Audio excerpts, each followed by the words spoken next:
அன்பியும் YouTube இல்லந்தோறும் இறைசாட்சி உள்ளந்தோறும் மகிழ்ச்சி. திருத்தந்தையின் புதன் மறைக்கல்வி உரை 2ஆம் வத்திக்கான் திருச்சங்கத்தின் ஆவணங்களை அணுகி அதன் இறைவாக்கையும் பொருத்தத்தையும் மீண்டும் கண்டுபிடிப்பதன் வழியாக திருஅவையினுடைய வாழ்க்கையின் வளமான பாரம்பரியத்தை நாம் ஏற்றுக்கொள்கிறோம். ஜனவரி 7 புதன்கிழமை வத்திக்கானின் திருத்தந்தை புனித 6ஆம் பவுல் அரங்கம் ஏறக்குறைய 7000க்கும் மேற்பட்ட திருப்பயணிகளால் நிறைந்திருந்தது. தொடர் மழையின் காரணமாக திருத்தந்தையின் இவ்வார புதன் மறைக்கல்வி உரை புனித பேதுரு பெருங்கோவில் வளாகத்தில் இடம்பெறவில்லை. சரியாக காலை 10 மணிக்கு திருத்தந்தை தனது புதன் பொது மறைக்கல்வி உரையை தொடங்கினார். இந்நாளில் 2ஆம் வத்திக்கான் திருச்சங்கம் மற்றும் அதன் ஆவணங்கள் குறித்த தனது சிந்தனைகளை விசுவாசிகளுடன் பகிர்ந்து கொண்டார் திருத்தந்தை 14ஆம் லியோ. முதலில் புனித பவுல் எபிரேயருக்கு எழுதப்பட்ட திருமுகத்திலிருந்து இறைவார்த்தைகள் ஆங்கிலம் மற்றும் பல்வேறு ஐரோப்பிய மொழிகளில் வாசிக்கப்பட்டன. இப்போது வாசகத்திற்கு செவிமடுப்போம். சகோதரர் சகோதரிகளே, உங்களுக்கு கடவுளின் வார்த்தையை எடுத்துச் சொன்ன உங்கள் தலைவர்களை நினைவுகூருங்கள். அவர்களது வாழ்வின் நிறைவை எண்ணி பார்த்து நீங்களும் அவர்களைப் போல நம்பிக்கையுடையவர்களாய் இருங்கள். இயேசு கிறிஸ்து நேற்றும் இன்றும் என்றுமே மாறாதவர். பல்வேறு வகை நூதனமான போதனைகளால் கவரப்படாதீர்கள். எபி 13-7-9.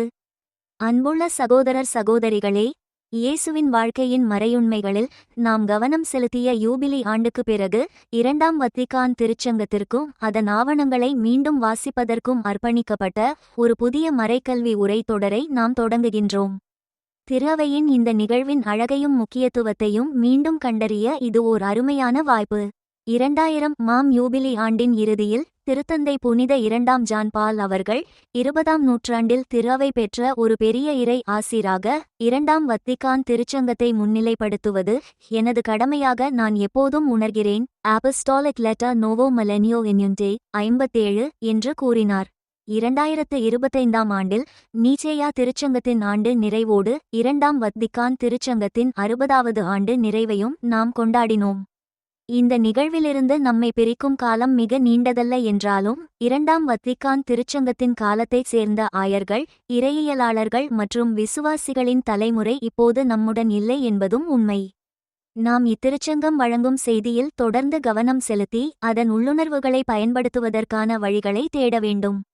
இதைச் செய்ய மற்றவர்கள் என்ன சொன்னார்கள் என்பதை மட்டும் நம்பி அதன் ஆவணங்களை மீண்டும் படித்து அவற்றின் அர்த்தத்தை பற்றி சிந்திப்பதன் வழியாக அல்ல, அதை நாமே கவனமாக படிப்பதன் வழியாக. உண்மையில் இதுவே இன்றும் திருஅவையின் பயணத்தில் வழிகாட்டும் விண்மீனாக விளங்கும் ஆசிரியம் படிப்பினைகள் ஆகும்.